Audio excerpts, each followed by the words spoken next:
For example आपने कोई coated tablet compress tablet को ले लें, ठीक है। कंप्रेस टैबलेट ली है तो वो आपका देखें, अब ये टाइम आप चेंज 15 मिनट इसका सेट है, ठीक है। आप यहाँ से चेंज भी कर सकते हो, ठीक है।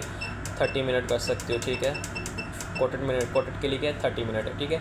तो आपकी फॉर एग्ज़ाम्पल अब आपकी कंप्रेस टैबलेट आप लेते हो, अगर कंप्रेस टैबलेट आपकी अगर आपकी कंप्रेस टैबलेट जो है आप उसके डीटी लगाते हो और वो 15 मिनट्स के अंदर डिसइंटीग्रेट नहीं होती, तो फिर आप क्या करते हो, उसके लिए क्या क्राइटेरिया है।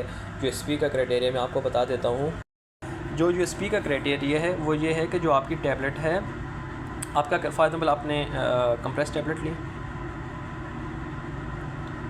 ठीक है, या कोई भी कोटेड टैबलेट ली, ठीक है, उसकी डीटी आपने लगाई, ठीक है। 6 टैबलेट ली आपने, उसका डी टेस्ट लगाया आपने, ठीक है। तो वो क्या हुआ, 6 tablet with in the specified limit आपकी जो 6 टैबलेट है वो डिसइंटीग्रेट नहीं हुई, तो आप क्या करोगे, 12 एडिशनल यूनिट्स के साथ दोबारा आप, ठीक है, जो आपकी टैबलेट्स हैं या कैप्सूल हैं जो भी हैं, आप क्या करोगे, 12 का दोबारा से टेस्ट लगाओगे। और आपकी अगर आप फॉर एग्जांपल आपने 6 टैबलेट्स की डीटी लगाई फर्स्ट, ठीक है, उसमें से अगर 1 या 2 टैबलेट क्या हो जाती हैं, फेल हो जाती हैं, ठीक है। आपने डीटी लगाई उसमें, लेकिन क्या हुआ, 6 टैबलेट्स में से 1 या 2 टैबलेट्स फेल हो गई हैं, तो आप क्या करोगे, 12 एडिशनल टैबलेट्स, ठीक है, उसका टेस्ट दोबारा से लगाओगे। और क्या होना चाहिए, टोटल अब कितनी होगी, 12 ये और 6 पहले लगे थे, कितना होगा, टोटल कितना हो गया, 18 टैब्स होगी आपकी, ठीक है, टैबलेट्स होगी। तो उन 18 टैबलेट्स में से क्या होना चाहिए, 16 टैबलेट्स को क्या होना जाना चाहिए, डिसइंटीग्रेट हो जाना चाहिए, ठीक है। अगर 18 में से आपकी 16 टैबलेट्स डिसइंटीग्रेट हो गई हैं, तो आपका टेस्ट, इट्स मीन आपका जो डीटी है, डिसइंटीग्रेशन टेस्ट है, वो क्या है, पास है।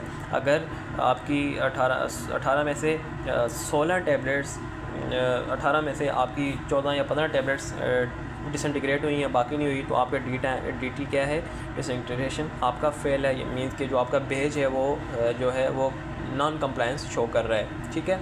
और अगर 2 से ज़्यादा टैबलेट्स, फॉर एग्जांपल 3-4 टैबलेट्स आपकी, जो आपने फ़र्स्ट टाइम 6 टैबलेट्स लगाई थी, उनमें से 3 या 4 टैबलेट्स आपकी डिसइंटीग्रेट नहीं होती, तो आपका मतलब क्या है, फिर आपको आगे प्रोसीड करने की ज़रूरत नहीं है। अगर मोर देन 2 टैबलेट्स, 3-4 टैबलेट्स आप डिसइंटीग्रेट नहीं होती, तो इट्स मीन आपका जो है डिसइंटीग्रेशन वो क्या है, टेस्ट फेल है, और आपका जो पेज है वो नॉन कंप्लायंस शो कर रहा है, ठीक है। तो आप क्या करोगे, डिसइंटीग्रेशन जो आपकी टैबलेट्स की डिसइंटीग्रेशन है, आप उसको फिर उसके अलग मेथड्स हैं कि कैसे आप उसको ठीक करोगे। सो उम्मीद है बहुत ज़्यादा कम्प्लेक्स नहीं हुआ होगा और आपने इसको अंडरस्टैंड किया होगा। आज के लिए इतना ही, अपने दुआओं में याद रखिए।